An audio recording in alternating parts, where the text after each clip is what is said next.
My wife, Sarah, is a veterinary surgeon.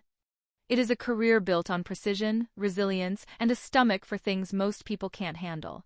When we married, I thought my mother, Eleanor, would respect that. Eleanor has always been the pillar of her social circle in Denver, charitable, poised, and soft-spoken.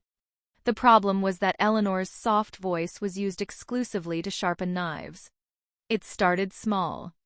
At dinner, Eleanor would ask Sarah about her day, and when Sarah mentioned a difficult surgery, Eleanor would sigh and say to the table, "It's such a shame you couldn't find a career that involves helping people.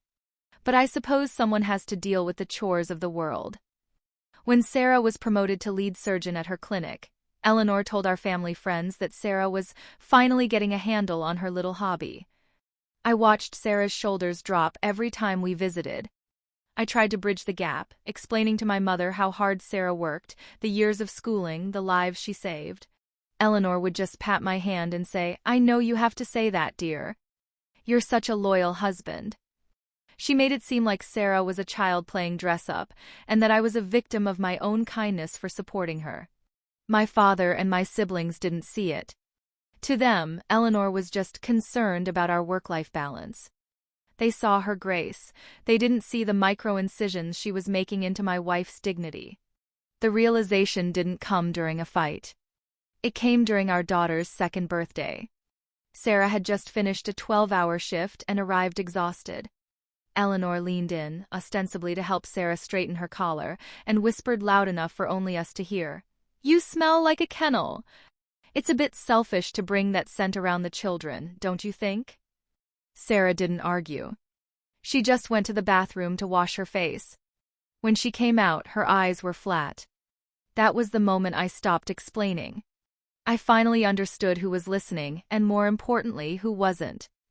For the next year, I became a student of the silence. I stopped defending Sarah to my mother. In fact, I stopped reacting to her comments entirely. Eleanor moved from Denver to a condo 10 minutes from us, claiming she wanted to be the grandmother the kids deserved. She settled into our local social scene, joining the garden club and the charity board, quickly becoming the sweet matriarch everyone turned to. I began a ledger. Not a physical one at first, but a digital folder. Every time Eleanor sent a concerned email about Sarah's parenting, usually timed right after Sarah had a late-night emergency surgery, I saved it. Every time she texted me to check in on whether Sarah was coping with the stress or if she was drinking again, a complete fabrication, I screenshotted it. I didn't confront her. I let her get comfortable. Because I wasn't reacting, Eleanor grew bold. She began to believe I was on her side, that we were two people burdened by Sarah's difficult personality. She started BCCing me on emails she sent to my siblings, where she would lament Sarah's unstable nature. She was building a narrative to isolate Sarah, and because I was playing the role of the quiet, overworked husband, she thought she had an ally. I watched as she slowly removed Sarah from family holiday planning and tried to redirect our daughter's school emergency contacts to her own phone. I didn't stop her.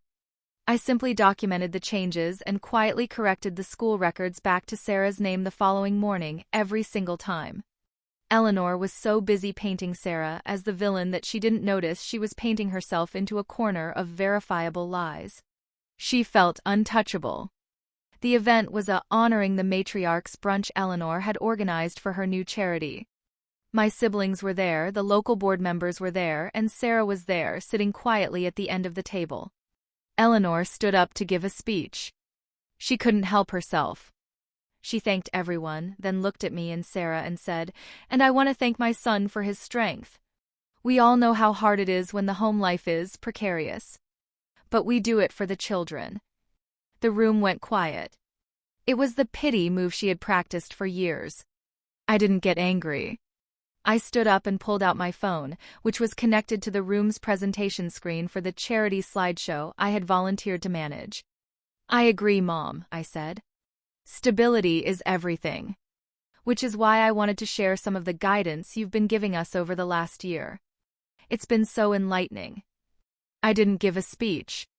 I just hit play. The screen didn't show charity work. It showed a scrolling reel of her emails. The one where she called the clinic to report Sarah's imaginary drinking. The text where she told my sister that Sarah was neglecting the kids for her ego.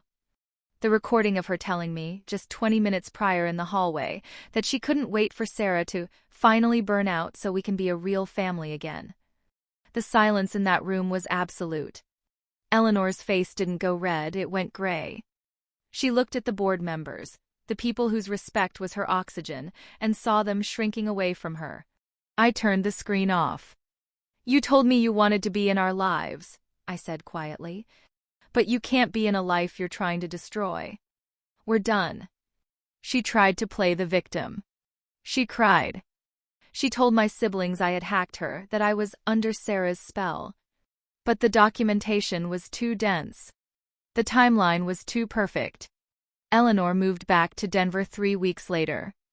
She tells everyone there that she's a displaced grandmother and that it's not her fault she isn't allowed to see her grandkids. She plays the martyr in a different city to a different audience. But she doesn't call us. She knows that every time she reaches out, I simply reply with a link to that same folder of evidence.